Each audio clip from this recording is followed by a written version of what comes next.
So do you live in Brighton? I do live in Brighton. So you're all based in Brighton. Brighton's a very good choice of place as well, I must say. And the whole idea is that basically masks draw attention and people... Which the masks definitely are. Yeah, and the brilliant thing is people only stop if they want to. So people who don't want to stop just carry on, but people are kind of curious what it's about, they can stop and we can have a chat. Yeah. So do you find that quite a lot of people are curious, or do you find that still people are walking past? Because I'm stood here now and people that I think would normally walk past are curious, and that for me is really interesting. Yeah, honestly, because they would normally scroll past this on Facebook. Yeah. So I read a quote this morning that I think applies to what you're saying. You can count the number of apples on a tree, yes, but you can't count the number of seeds in an apple. That's very, very so true. I think we can go into these things with preconceptions about this person may think this or think that, but ultimately it's going to be all over the place. That is true, yeah. Do you think that if people knew, do you think awareness is key? Do you think if people knew what would be happening? That's why we're here. Yeah. That's why we're here. I know for me, I've only been vegan for 4 years. The first 32 years of my life, I supported the animal industries. Okay. So, yeah, for me, absolutely. Like, if I'd known the things I know now... Yeah, 100%. Well, I'm not a vegan, so this is obviously a very interesting conversation, because I would go vegan if there was more help out there, if there was more education out there. Doing it yourself is something that's hard. You can use the internet, you can do it gradually.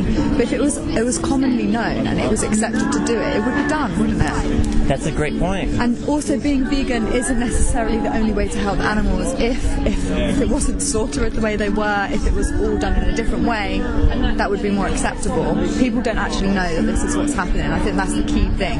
I think for vegans, eating animals, period, is wrong, which I agree with. But when you have someone that does eat meat and they find out how they're getting slaughtered, that's the main issue for them. It's not actually that they're being murdered. Does that make sense? Absolutely. Yeah. So do you want to watch any of the footage? I'll watch some of it. Yeah. I don't want to you can watch... torture myself before shorthand. Yeah, so it's just good stuff to know. So as it says at the top, this is standard practice. So this is 98% of the supply comes from places like this. So it looks like they're in the process of being transported off. So the thing with dairy is they're much like us. They have a 9-month and they're pregnancy. Too. Yeah, well, the only reason they produce milk is because they have a baby. And so that baby is often, half are male and half are female, just like with us.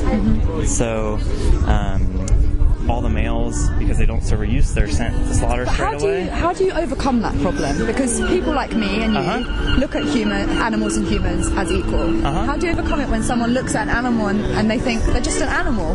They don't have a brain, they don't have a heart. How do you overcome that as a group? I think that's two different things. One, you don't necessarily need to believe that animals and people are equal. Okay, let's say conscious then. They believe that for some reason humans get more rights because they're conscious, they're more intelligent than animals. The question I ask in response to that is, do you think animals' lives matter? Exactly. And is an intelligent human more important than a less intelligent human?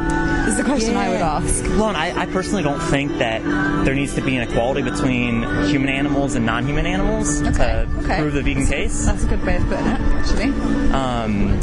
All we have to do is say that their lives matter. I mean, you look at the calves here that are, these are female calves. The males have already been sent off. So the females here, they're forcing to take milk that is not from their mother. There must be something psychologically wrong with that man to stand there and do that to another animal. Yeah, I've spoken with some slaughterhouse workers, and I think there's... How do you find that? That must be so hard for you. Yeah, honestly, I think we're all part of a conditioning that goes on in this pre-vegan world. For me, I think that, when you have to put food on the table, they feel like they have to do it. Okay. But the thing is... Excuse maybe? But the thing is, for me, when I've looked into these industries, and you're right, awareness building is such a big part of it, I learned that I don't want to support these industries. Yeah. It's not necessary. You don't have to do it. If they knew, who would actually carry on supporting that? It's a great question. Isn't it? So here, just so you know what's happening, what I've read is basically they, when they jolt the female cows, they produce more milk. Oh, is that that's to agitate them to get more milk. Obviously, that doesn't justify it, but that is the reason. So you guys, are you focusing on cows for a specific reason? Is that more relatable animal? I mean, that might even be a stupid question, but I'm so affected now, I don't even know where to take it. Yeah, no, there's no specific way. We can just freestyle it. So because there's been a lot in recent media about chickens as well. I actually saw a post yesterday about how they can't walk and stand properly, their legs get tied together. Is that something that you see quite a lot, you hear about? So today we are focusing on dairy. It's part of a bigger issue. Yeah. We find we're specifically trialing this event because we find there's a lot of vegetarians in the area, so this will speak to them more. Okay, fantastic. So they're still consuming the milk? Yeah. Okay. So what do you think about when you see this footage? I just think it's so inhumane. It's just so unnecessary. It's unfair. It's not what they were put on our planet to do, is it? Either human or animal. I don't actually have words to describe how I feel about it because it's just so soul destroying. It's awful, isn't it? I mean, it's online everywhere now, though, isn't it? It's a click of a button away for everyone. Well, and the question I would have is, even in the best circumstances, how do you humanely kill an animal that wants to live? That's very good. That's the point I was trying to make earlier. Yeah. People try and make it out like, actually, if we did it in a better way, it's the same result at the end, isn't it? You know?